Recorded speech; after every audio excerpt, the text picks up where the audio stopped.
안녕하세요. 김정로 TV의 날짜 이야기입니다. 자, 오늘은 6월 25일이 되겠습니다. 자, 6월 25일. 그러면은 탁 떠오른 단어가 있죠. 6.25 사변이 되겠습니다. 제가 누차 말씀드렸지만 사변이라고 하는 것은 선전포고 없이 시작된 전쟁이 사변이라고 했죠. 그래서 비겁한 전쟁이라고 그런 말씀을 드렸습니다. 자, 6.25 사변은 정말 비겁한 전쟁이죠. 조용히 자고 있는 일요일 새벽에 음, 어떤 선전포고도 없이 그냥 엄청난 화력을 앞세워놓고서 일제히 그 이제 38선을 돌파해갖고 내려오는 그런 아주 비겁한 전쟁입니다. 전쟁을 해도 지킬 도리는 지켜야죠. 내가 너를 앞으로 두드려 패겠다. 이런 얘기를 하고서 패야지 그게 전쟁이지. 그게 사나이다운 거지. 자고 있는데 옆구리 쿡 찔르면 되겠어요?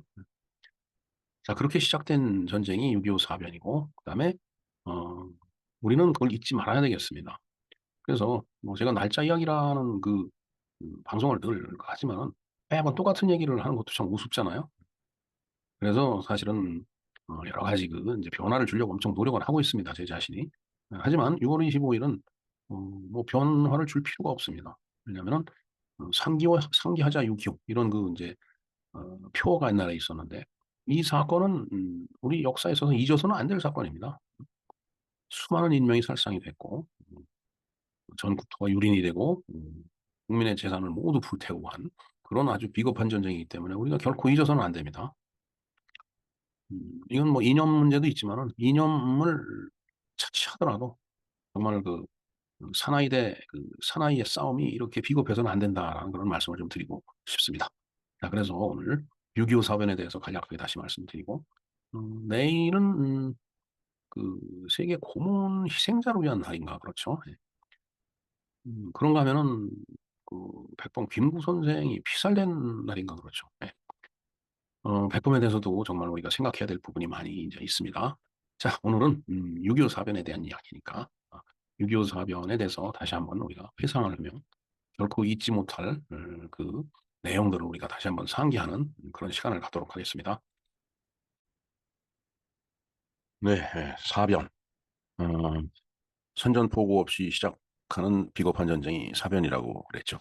물론 뭐 사변에는 다른 여러 가지 또 의미가 있습니다. 하지만 그런 의미가 있어서 우리 그 조상들이 6월 25일 그 한국전쟁을 사변이라고 명명을 한 거 아닌가 이런 생각을 해봅니다. 6.25 사변을 자꾸 이야기하는 것은 물론 참 동족상자 안에 가슴 아픈 그 슬픔이기 때문에 음, 뭐 잊어야 되는 거 아니냐 이렇게 얘기할 수도 있겠지만은 사실은 이건 잊어서는 안 될 일입니다. 잊어서는 안 될 일이기 때문에 우리가 어려서부터 상기하자 6.25, 6.25를 다시 예, 생각해서 떠올려 보자 이런 그 얘기를 많이 했는데 어, 역사를 반복하지 않으려면 이걸 상기를 해야 됩니다. 예. 사변 일지를 한번 볼까요? 1950년 6월 25일 일요일 새벽 4시에 소련제 탱크 242대를 앞세우고 일제히 38선을 돌파했죠. 누가? 김일성이가 그렇게 한 겁니다. 음, 그래도 그날 또 바로 유엔 안보리가 개최가 돼요. 글쎄 일전에 그 장면 총리에 대해서 우리가 잠깐 얘기를 했지만 제 기억에는 장면 총리가 북한이 남침을 했기 때문에 대한민국이 지금 위험하다. 국제사회가 도와줘야 된다. 유엔이 도와줘야 된다라고 그 미국 대사로 있으면서 그때 당시에 이제 전 세계 국민들과 지도자들한테 호소하던 그런 영상을 전 본 기억이 있습니다. 네, 그리고서 이틀 뒤에 유엔 안보리 유엔군이 참전하겠다라고 결의를 합니다. 근데 참 저 때 당시에는 그 안전보장이사회의 그 이사국이 소련이 들어 있었죠. 근데 이제 소련이 어, 참석을 안 해요. 안보리에. 그러니까 이제 만장일치로 이제 참전 결의가 된 거죠. 사실은 만장일치가 아니면은 유엔 결의가 잘 안 되거든요. 참 소련이 참석을 안 한 것도 좀 신기하다는 생각이 듭니다. 네. 자, 하지만은 그 하루 뒤인 이제 6월 28일 날 북한 계래군이 줄여서 북계군이죠. 서울을 점령을 합니다. 우리는 최근에 김덕영 감독의 건국전쟁이나 권순도 감독의 기적의 시작이라는 영화를 통해서 저런 사실을 잘 알고 있습니다. 그다음에 이제 50년 7월 1일 날 16개국에서 34만 명이 한국전에 참전을 합니다. 이거는 정말 인류 역사상 전무후무한 일이 아닐까 이런 생각이 듭니다. 어떻게 16개국 34만 명이 참전을 해줄 수 있었을까 하는 그런 거죠. 사실은 뭐 물자 지원이라든가 의료 지원까지 포함하면 훨씬 더 많은 그 국가 수가 되죠. 네. 그리고 1950년 9월 28일 날 인천 상륙 작전으로 서울이 수복이 됩니다. 거의 그 낙동강까지 다 밀렸다가 어, 한반도의 허리를 끊어버림으로 해서 이제 그 보급선 병참선을 차단해 버렸죠. 근데 이제 지금에 와서 생각해 보면은 저렇게 허리가 잘린 상태에서 되돌아가지 못한 그 북괴군이 상당히 이 남한에 잔류했을 거라고 봅니다. 그래서 그들이 빨치산 활동을 했고 그들의 후예가 아직까지 지금 대한민국의 정체성을 위협하고 있는 거 아닌가 이런 생각을 하게 되거든요. 네. 우리가 곰곰이 생각해 볼 문제입니다. 자, 그다음에 1950년 10월 1일 날 이제 38선을 돌파합니다. 국군이 이제 38선을 이제 돌파하죠. 북진하게 되죠. 그래서 이제 이날은 우리가 국군의 날이라고 정해놓고 있습니다. 그다음에 이제 10월 19일 날 평양을 수복하죠. 네. 서울이 함락됐듯이 평양을 이제 함락시킨 거죠. 네. 왜냐면 평양이 이제 그 북한의 수도 같은 그런 도시였기 때문에. 그런데 이제 문제는 중공군이 20만 명이 압록강을 건너서 전쟁에 개입을 합니다. 글쎄, 이때 당시에 메가더가 저 판단을 좀 잘못한 거 아닌가 하는 얘기가 많이 있습니다. 중공군이 들어오지 않을 거다라고 생각을 했는데 이제 들어온 거죠. 아무튼 그 20만 명 중에 보면 조선족이 66만 3천 명이 포함이 돼 있다. 그러니까 참 조선족이라고 하는 것은 결국 그 같은 우리 그 한민족인데 음, 한민족을 이용해서 한민족이 가슴에다가 총을 쏘게 만든 거죠. 참 나쁜 놈들입니다. 그다음에 전쟁 기간 동안에 총 135만 명이 참전을 했다. 중공군이 엄청난 거죠. 네. 하기야 지금은 13억인가 그렇죠. 중국 인구가 그때 당시 8억이라고 그랬는데 그거 생각해 보면 뭐 큰 숫자는 아니다라고 전원들은 생각을 했을 거예요. 그러나 사람의 생명을 저렇게 경시하는 그런 그 국가 사회라는 게 온전한 사회인지는 잘 모르겠습니다. 물론 지금은 뭐 그때하고는 달라졌겠지만 참 사람 목숨을 파리나 모기 같은 그런 존재의 목숨 같이 그렇게 생각하고 파리채로 휘둘려 갖고서 죽게 만드는 그런 그 정치자들이었다라는 생각을 할 수밖에 없어요. 자, 그 바람에 이제 1951년 1월 4일 날 서울이 재함락이 됩니다. 이것을 우리가 일사후퇴라고 하죠. 예. 그다음에 1951년 3월 16일 날 서울을 다시 탈환합니다. 밀렸던 그 유엔군이 다시 이제 국군하고 유엔군이 다시 올라간 거죠. 그래서 현재의 그 휴전선이 고착이 된 거예요. 그래서 1951년 7월 10일부터 이제 휴전협정을 이제 그 회담을 개시를 한 거죠. 어, 이제 그럼으로 인해서 전선이 고착화가 되는 겁니다. 거의 뭐 2년 가까이 어, 고치전을 이제 벌린 거죠. 그래서 그 고치전의 그로부터 파생된 그 이제 음악이 바로 그 비목이라는 그 노래가 있었다라고 이제 며칠 전에 제가 말씀을 드렸습니다. 그리고 1953년 6월 18일 날 이제 이승만 대통령이 반공포로를 석방을 합니다. 이것은 저 상태에서 미국이 유엔군이 휴전을 하고 빠져나가면은 이제 다시 그 이제 정비가 되면 어, 북한이 재침을 할 수가 있죠. 그러니까 이제 그걸 방지하기 위해서 이제 휴전 협정을 계속 반대를 하고 북진 통일 얘기를 했던 거예요. 이승만 대통령은. 근데 이제 미국은 국내 여론도 있고 자꾸 그 희생자들이 커져가니까 이제 빠져나가려고 했던 거고. 그래서 이제 휴전 협정을 그렇게 할 수는 없으니까 한미 상위 방위 조약을 그 체결해 달라. 이렇게 얘기를 했는데 이제 미국이 뜨뜻미지근하게 나가니까. 그러면은 우리도 강수를 두겠다 해갖고 반공포로 석방을 한 겁니다. 그러니까 반공포로 석방했다는 말 듣고서 그 처칠이 면도를 하다가 깜짝 놀래갖고 면도기를 놓쳤다라는 말이 있죠. 뭐 미친 늙은이 뭐 별의별 소리를 다 했겠죠. 그때 당시 이승만 대통령한테. 그래서 이제 저렇게 강수를 두니까 그럼 한미 상위 방위 조약을 체결해 주겠다라고 약속을 받고서 이제 53년 7월 27일 날 휴전 협정에 서명을 하게 됩니다. 그러니까 장장 3년 1개월 2일간 그6.25 전쟁, 6.25 사변이 그 지속됐던 거죠. 그리고 나서 이제 1953년 10월 1일 날 한미 상위 방위 조약이 맺어지고 54년 11월 18일 날 이제 국회 비준을 거쳐서 이제 발효가 되는 그런 그 이제 과정을 겪은 게 바로 6.25 사변입니다. 네. 공산 독재자 하면은 김일성 3대 부자를 얘기를 하죠. 공산 독재자들은 전쟁을 일으켰고 지난 76년간 끝없이 우리 자유 대한민국을 위협하고 괴롭혀 왔습니다.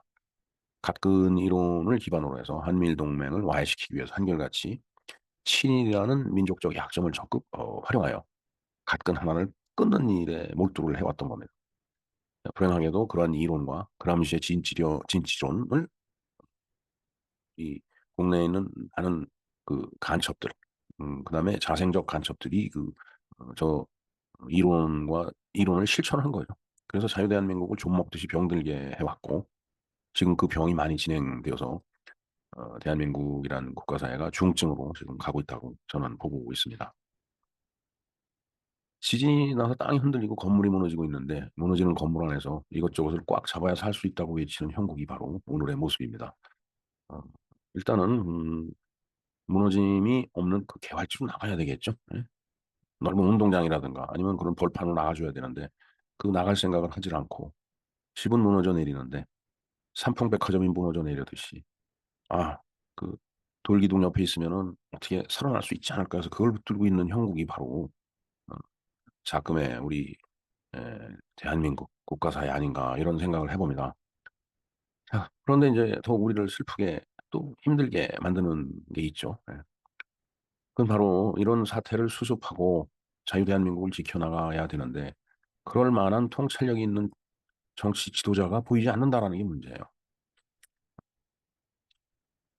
하느님을 찾기도 하고 의지하기도 하지만은 그 포세이돈 어드벤처라는 그 영화의 마지막 장면에서 어, 자기 몸을 희생하면서 어, 그 증기가 뿜어져 나오는 이 뭐죠? 그걸 해치라고 하나? 네. 그거를 이제 온몸으로 이제 뛰어 올라가서 매달려서 그걸 막고서 자기는 그 밑에 물로 떨어져서 죽는 그 목사의 말처럼 하느님 우리가 가는 길에 방해나 하지 마라 마십시오라고 그렇게 지금 외치고 싶은 그런 마음입니다. 정말 근심과 걱정이 너무 커서 밤잠을 이루지 못하는 것이 작금의 현실입니다. 물론 대척점에 서 있는 공산주의자들이나 사회주의자들, 정중 종북 세력들은 뭐 마음이 편안하겠죠. 자기들 세상이 될 테니까. 참 그걸 보면은 역사가 반복된다라는 것은 근데 역사 주체가 정신 차리질 못하면은 역사가 반복된다는 것을 대한민국 역사가 지금 그대로 보여주고 있는 것 같아요. 네, 그렇게 한번 6.25를 상기해봤습니다. 자, 그런데 1949년 6월 25일, 즉 6.25가 일어나기 딱 1년 전에 국회 프락치 사건이 있었어요. 김약수 국회 부의장을 비롯해갖고 국회의원 다수가 간첩에 포섭되어서 프락치 활동을 이제 했던 것을 단죄했던 사건이죠. 자, 국회의원이 간첩에 포섭이 되었다. 주사파 운동권이 대거 국회에 지금 진입해 있는 상황. 조금 전에도 말씀드렸지만 역사는 정말 반복되고 있는 것 같아요. 네, 그 프락치 사건에 대해서는 이제 지난해에 제가 방송해드린 요 내용이 있기 때문에 요 링크를 걸어 놓겠습니다. 정말, 정말 인간의 역사라는 게 이렇게 궁금할 수가 없어요. 정말. 알 수 없는 게 사람 사는 이, 우리가 살고 있는 이 땅 아닌가 이런 생각을 해봅니다. 자, 내일은 고문의 날입니다. 고문은 무슨 뭐 어드바이저가 아니고 그야말로 토처, 고문이에요. 고문. 그냥 막 사람을 막 괴롭히고 찌르고 전기를 가하고 뭐 기타 등등 그런 두드려 패고 그래서 고문 희생자를 위한 국제연합 국제 원조의 날이 바로 이제 내일이 되겠습니다. United Nations International Day in Support of Victims of Torture.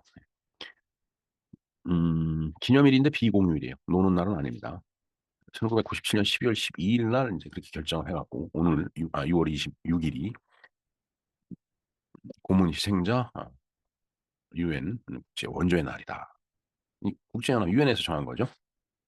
자, 뭐 요약이라고 뭐 할 것도 없지만 한번 볼까요? 고문에 반대하고 고문 희생자와 생존자를 지지하기 위한 유엔의 기념일이다. 고문 범죄 근절을 촉구하고 전 세계 고문 희생자의 생존자를 지원한다. 조금 전에 말씀드린 대로 12월 12일 날 결의문이 이제 채택이 되고 6월 26일을 이 날로 정해서 지금 기념을 하고 있고 또 세계 각지에서 진행되고 있을 고문하는 행위를 방지하기 위한 캠페인 등이 이제 진행이 되고 있습니다. 네, 뭐 인권하면 엠네스티를 얘기하죠. 국제 엠네스티. 이쪽에서도 관련된 여러 가지 그 일들을 하고 있다라고 봅니다. 예, 지난해에 제가 그 여순 감옥을 갔었는데 그때 본 고문 도구입니다. 여기서 안중근 의사께서 고문을 이제 당하고 많은 애국 지사들, 뭐 중국의 그 이제 애국 투사들도 있었겠죠. 이 형틀이 고문 틀이 사람 큰 대자로 누운 거하고 똑같네요. 그러니까 저기다 눕혀놓고 엎어놓고 뭐 두드려 패고 여기 이제 두드려 패는 그 장대가 있네요. 그리고 묶고 여기에 이제 도망가지 못하게끔 이렇게 체인을 세 구석을 다리에다 묶어놓는 그런 행위를 하는 거죠. 네. 예, 많은 고문 도구들이 있었습니다. 예. 정말 이렇게 얻어 터지다가 보면은 정말 정신이 없겠죠. 예. 네, 이상은 6.25 사변에 관련해서 6.25 사변 한번 상기를 해봤고 어, 벌써 74년, 5년 이렇게 그 흘러가고 있지만 우리의 반복되는 암담한 상황 이것을 개탄을 해봤습니다. 그리고 내일 고문에 대해서도 생각을 해보았습니다.